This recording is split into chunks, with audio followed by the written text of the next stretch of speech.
Hello sa inyo! So today magluluto tayo ng kinamatisang baboy. So ayan ay kapampangan dish pero sa sarili natin version. So, di ba ang sarap magluto habang nakikinig ng radyo, nakikinig ka ng music, or ng balita.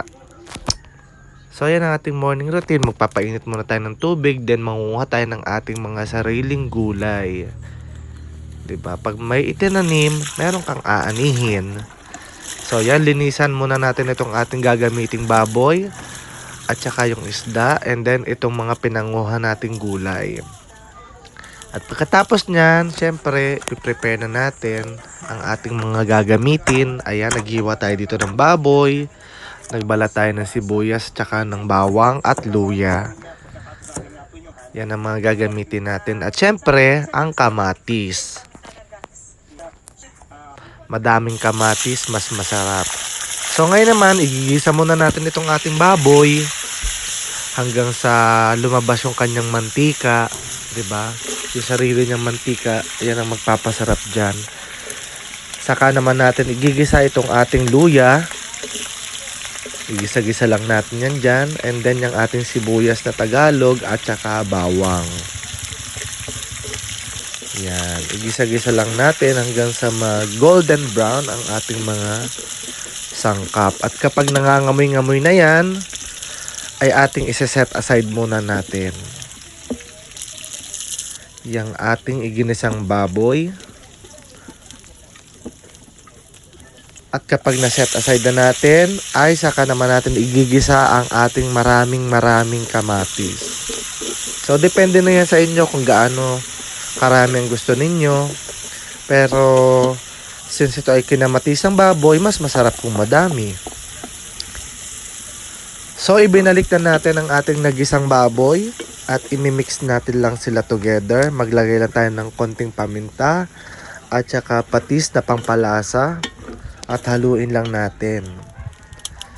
Naglagay na rin tayo ng tubig para lumambot-lambot yung ating baboy. So, nagluto nga rin pala tayo ng alamang kasi meron tayong kakaining mangga mamaya. Ngayon naman, ihulog na natin itong ating mga pinitas na gulay. Meron tayo dyan pechay, okra, at saka sitaw, at saka kalamismis. So, yan kasi yung mga tanim namin dito. Kaya, kung ano meron, 'di ba? Yan ang ating ikonsumo. So, ayan, talagang paluto ng ating isdang inihaw at kinamatisang baboy. Ayan, ang sarap-sarap niyan. Napakasimple lang ng kanyang lasa, pero talagang panalo. Try nyo to, ang sarap-sarap niya.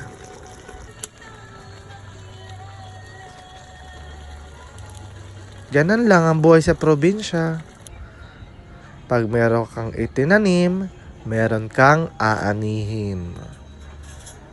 Kain po tayo mga kaibigan. Kinamatisang baboy, may blue rice, meron pa tayong mangga at alamang.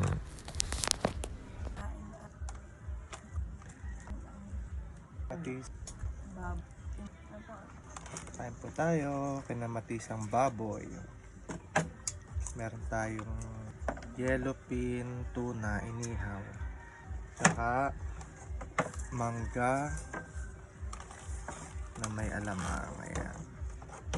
Kain po.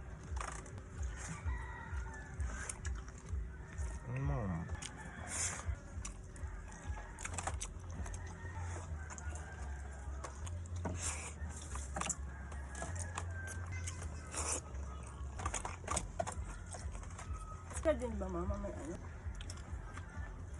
Mas mo yan na talaga.